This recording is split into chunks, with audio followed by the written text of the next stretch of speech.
I'm 35 male and was married to my ex-wife, April, 29, for 3 years before she broke all her promises and cheated on me. My wife and I used to be two lovebirds, and it still surprises me that I have to share my story on this platform. The first time I met my April was at a fancy dinner party one of my friends hosted. He and his wife had been trying to have a child for 11 years but couldn't. So when his wife finally got pregnant, he invited his close friends to come and party and celebrate with him. This was where I met April. She was a close friend of my friend's wife, and we chatted and got along well during the party.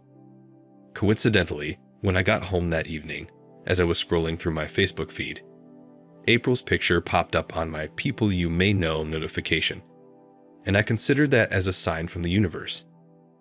I reached out to her, we talked, and we fixed a date to get to know each other.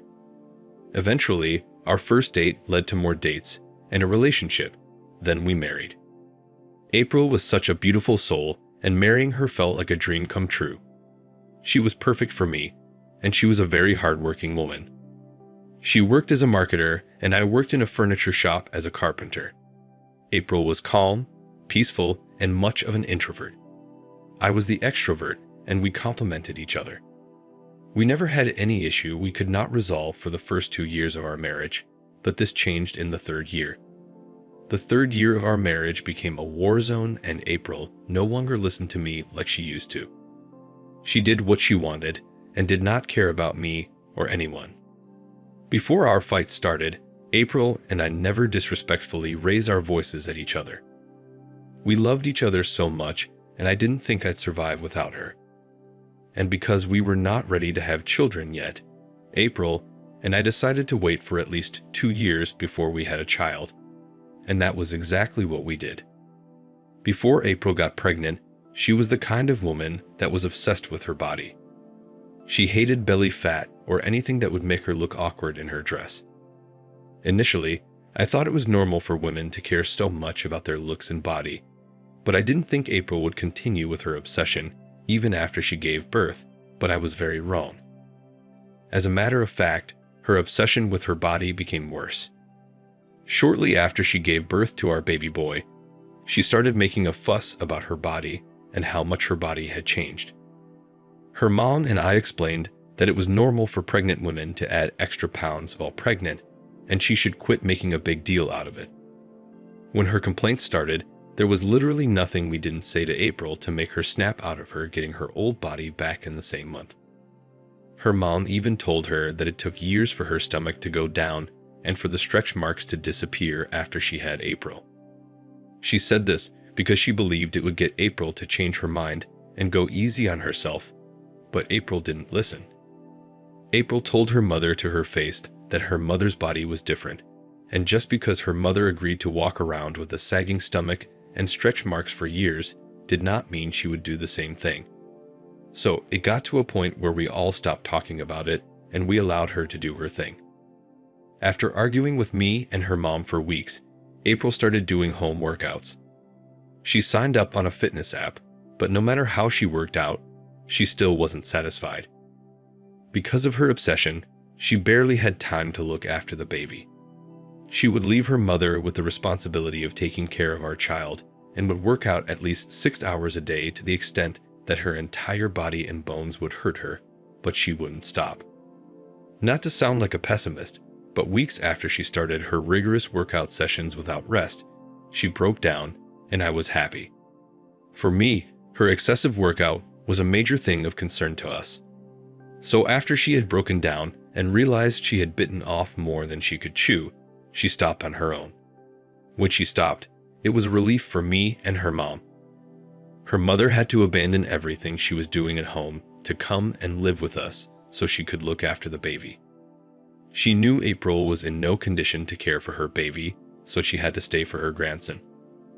After weeks passed and April did not mention anything about her body, we were glad. I was happy her body was finally getting enough rest and her mind would get rest too, but my happiness did not last long.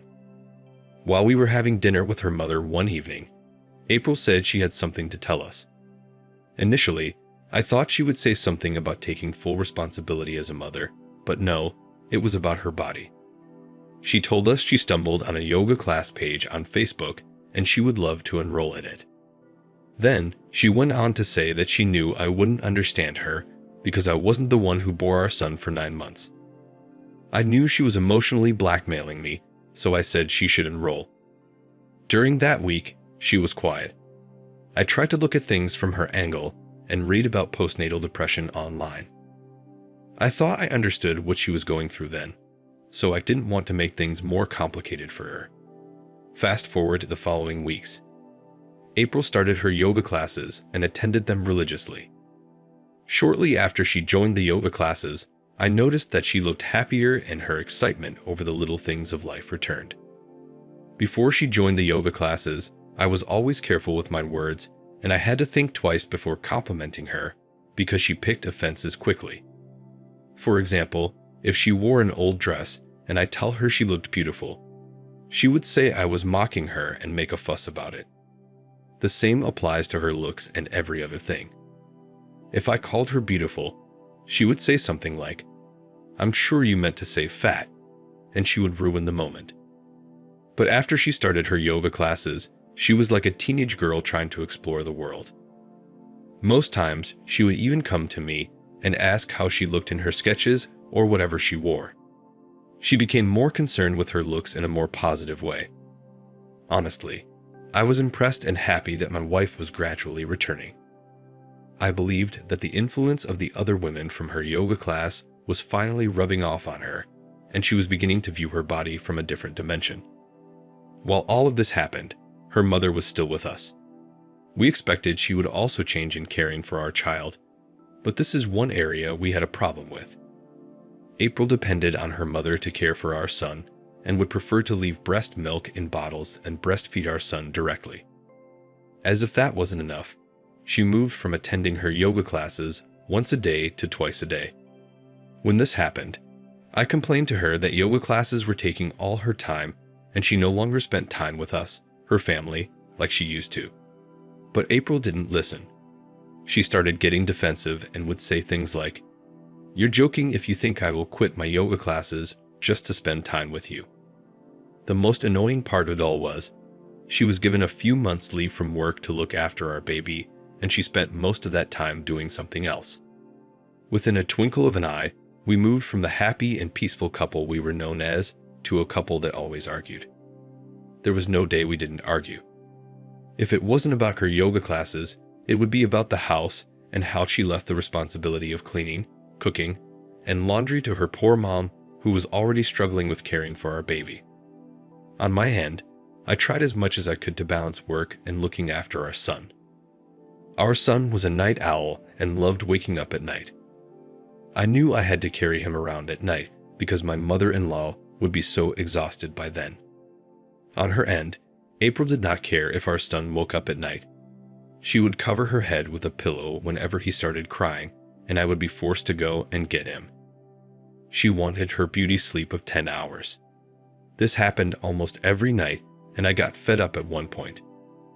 If I confronted her about the issue of not attending to our son at night, she'd tell me she carried him for 9 months, even on the day she didn't want to, so it was my turn to carry him. This always sounded stupid because I didn't understand how a mother could neglect her son and prioritize her fitness over him. As if everything she was doing wasn't enough, April started coming home late. The first time she did it, she said her yoga classmates were going for a hangout, so she joined them to have fun. I didn't have an issue with her hanging out with her friends, but I was mad because she didn't inform us that they would be late. We kept waiting for her at the dinner table. I believed it wouldn't happen again, but that was only the beginning. She started keeping late nights, and sometimes she would say she had a one-on-one yoga class with her yoga teacher. When April mentioned her one-on-one yoga class with her teacher the first time, it didn't sit well with me because it didn't make sense. She was already doing 2 classes a day, and I wondered why she still needed the one-on-one class. I told her she needed to stop because I would not watch her neglect her family for selfish reasons. We had a severe argument about it, leading to her sleeping out of the house. This had never happened before, and throughout that night I couldn't sleep because I was worried about her. Her mother was also concerned, and we called all her friends, but none of them said she went to their place. She wasn't taking my calls too, and deep down, I blamed myself for speaking to her like that. Fortunately, she returned the following morning, and I was first to apologize. We had never had such a fight before, and her mom was shocked that she left the house in anger, which was very unlike her. April also apologized and admitted that she acted childishly. She told us she did not want to inconvenience any of her friends, so she slept in the motel, and we believed her. Later that week, she stopped staying out late and began to spend more time with us. But the following week, she went back to her real self. I don't know why, but I had this gut feeling that she didn't sleep alone in the motel that night. I tried to get rid of the thoughts, but they kept returning, so I decided to investigate. My suspicion was that she was seeing someone else after her yoga classes because she was steadily chatting on her phone the night we fought. And the next thing she said was, "I need somewhere to cool my head." And she walked out on me. I decided to do some dating, and I started with her phone. Not to sound funny, but April had a closer relationship with her phone than with me. She was always on her phone, and even if we went to bed together, she would prefer to chat on the phone than to talk with me or cuddle like we used to. When I went through her phone that night, I couldn't find anything that indicated that she was either in a talking stage with someone or seeing someone. The only messages I saw were her messages from her yoga class group chat, a few of her friends, and her yoga teacher. None of them looked suspicious, and I even checked the rest of her phone for hidden or deleted dating apps, but I couldn't find anything. When I couldn't find anything, I decided to go back to her WhatsApp and do some extra digging, but I accidentally opened the message from her yoga teacher. I didn't think of it as anything until I saw the last message he sent to her. He asked her about the part of her body that was hurting her, and she responded that she felt better, but she would still need his magic touch to totally get healed. She didn't even have many messages with him. All her previous messages were missing, and I felt like she deleted them. The last message he sent seemed like it was part of a previous conversation they had. I read the message multiple times to be sure I understood her response. I interpreted it in different ways, but it still pointed to her keeping me in the dark about something. The rest of the night, I thought of the possibility of her having an affair with her yoga teacher, but I was quick to dismiss it.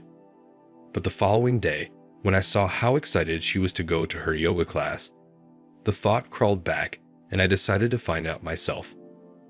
After her first morning noon session, she returned home as usual and did some things at home, then left again in the evening. That evening, I went to her yoga class about an hour before it was over, and I waited somewhere. Eventually, her class was dismissed, and I watched all her colleagues come out, but she didn't. I waited about 30 minutes after they dismissed me, and when I didn't see any sign of her or her yoga teacher leaving, my heart began to pound fast. I didn't think about anything. It just started to pound fast on its own, which was a terrible feeling. After waiting for another 15 minutes and no sign of them, I decided to go in and see things for myself. Although the gate of the yoga hall was locked from the inside, there was a window. I peeped through it and heard loud laughter, and it was from my wife. I tried to slide the window slightly, and luckily it slid. I saw her sitting on her coach's lap, and he had his hands all over her. To not be seen, I hid behind the wall of their entrance and watched April as she passionately made out with her yoga coach. The funny thing was, we had not kissed each other with so much passion for months. She barely even allowed me to touch her because she claimed her body was healing. After about 3 minutes of watching them, I took up my phone and carefully recorded them. She looked so happy with him, and it hurt me. Their kiss lasted for minutes, and after that, she took off her top and he started touching and kissing her body. At that point, I could not watch them anymore, so I turned around and left. I went home and waited for her to return, and she returned an hour later. To confirm if she had been lying to me, I asked her where she had been because she was almost 2 hours late. She told me she went out with her colleagues and even returned home earlier than some of them. By this, she meant that some of her colleagues were still hanging out. I couldn't even say anything. I just looked at her and walked away. I thought of the perfect way of confronting and exposing her, and public humiliation came to mind. I was so hurt and heartbroken, and even my mother-in-law noticed something was wrong. The next day, after April went for her usual morning yoga sessions, I gave her a surprise visit about an hour later. When I got there, I went with a bouquet of flowers and the recording. I wanted it to look like a romantic humiliation, so I gave her the flowers first and asked her yoga teacher if I could project something special for April. I told him I wanted to appreciate her and that I had not been appreciating her enough as her husband, and he agreed. The great part was her colleagues were there, and they were all excited for April. I was equally excited too, so I played the recording, and as soon as it started, everyone gasped in shock. As soon as April saw it, she started yelling at me that it was not what it looks like. It was therapy. Well, she shut up when the video got to the part she took off her top and her yoga teacher kissed and played with her body. Her colleagues started murmuring, and when I asked them if it looked like it was therapy to all of them, they screamed no and started calling her names. April was so embarrassed that she didn't even know what to say. When I left, her yoga teacher was busy explaining to his students, and I loved how angry they were. When I got home, I played the same video for her mom, and she was livid. Then I moved April's things to the front porch. Although her mom was angry and mad, she tried to beg on her daughter's behalf, and I told her she would have to leave if she tried to talk about April again. All of this happened last month, and since then, April has been begging me to take her back, and she'll quit her yoga classes and be a good mother and wife to our son and me. I really want to divorce her because I cannot stand a cheating woman, but I'm afraid of raising our son without a mother.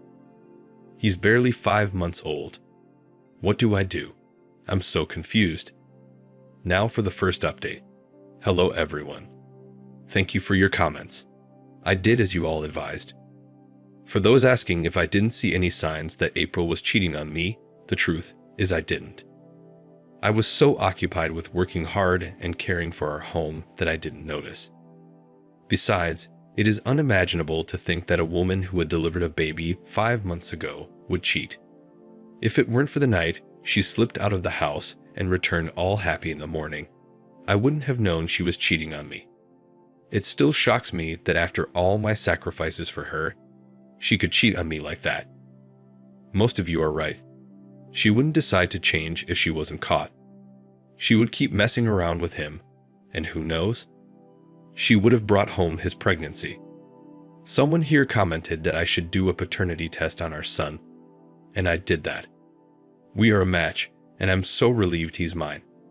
Last week, April came to my house again to beg me. She looked miserable and said I was tormenting her by keeping her son away from her. It's funny how she suddenly remembered that she had a son.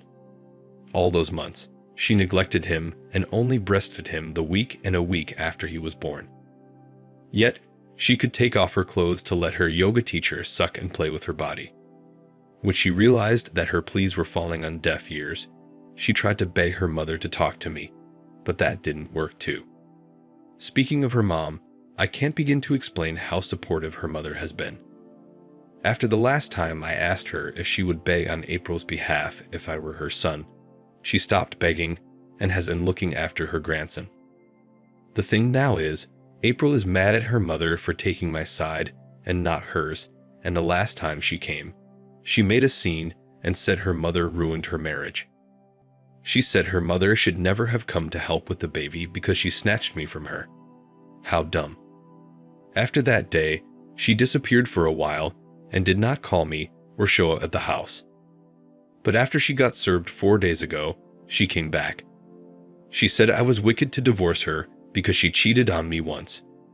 She even said that other women she knew had cheated 2 or 3 times on their husbands, but they always worked things out.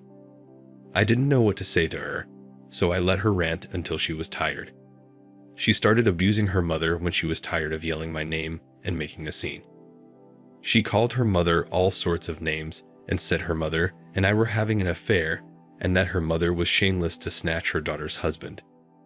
Her mother was so disappointed when she heard that, and out of anger, she confronted her daughter, and April assaulted her mother. It got so bad that the neighbors had to come out and we had to call the police on her. Our court hearing is next week, and I will make another update as soon as our divorce is finalized. Meanwhile, I got a restraining order for April. Whether her mom is at my house or not, she has no right to show up. Now for the second update. Hello everyone. I come bearing good news. So, April and I are officially divorced and I won custody of our child. As some of you suggested, I asked her mother to go and I hired a leave-in nanny. The sweetest part is that April will also be paying child support and will only see the baby on weekends. Our case was tough, but seeing that she never cared about our baby, I couldn't let her take my son away from me. After we finished the divorce case, she hasn't stopped calling me and has been sending messages on Facebook. I even had to block her, but she won't stop. She keeps opening new accounts and sending messages requests. In the second to the last one she sent, she said it was my fault that she cheated on me. She said I treated her like trash and did not appreciate her body after she bore our son. That's a big lie. I tried to make her feel like I still loved her no matter how she looked, but she would take it as an insult every time I tried to compliment her. She went on to say that her yoga teacher made her feel loved and made her comfortable in her skin. Sincerely, it was really painful to read that. She was the one that was obsessed with her body and not me, but she twisted her words and made me look like I was forcing her to do those workouts. In the last message she sent, she begged me and said she regretted everything she did and would never do it again if I gave her another chance. I wasn't even surprised that she switched from being defensive to a meek lamb. I was forced to respond to that message and I told her that we could never be together again, not in her dreams or reality. She has her yoga teacher now and they can do all the therapy they want in the world. It still hurts that despite loving her so much and promising each other to do life together, she cheated on me for her own stupid and selfish reasons. Anyways, I'd rather be a single father forever than be married to a cheating whore. Thank you everyone for your comments. I wouldn't have done this without you. And because of you all, I didn't let my emotions take over my sense. Thank you for watching. Like, comment, and subscribe if you enjoyed the video. Until next time, I'll see you again. Take care.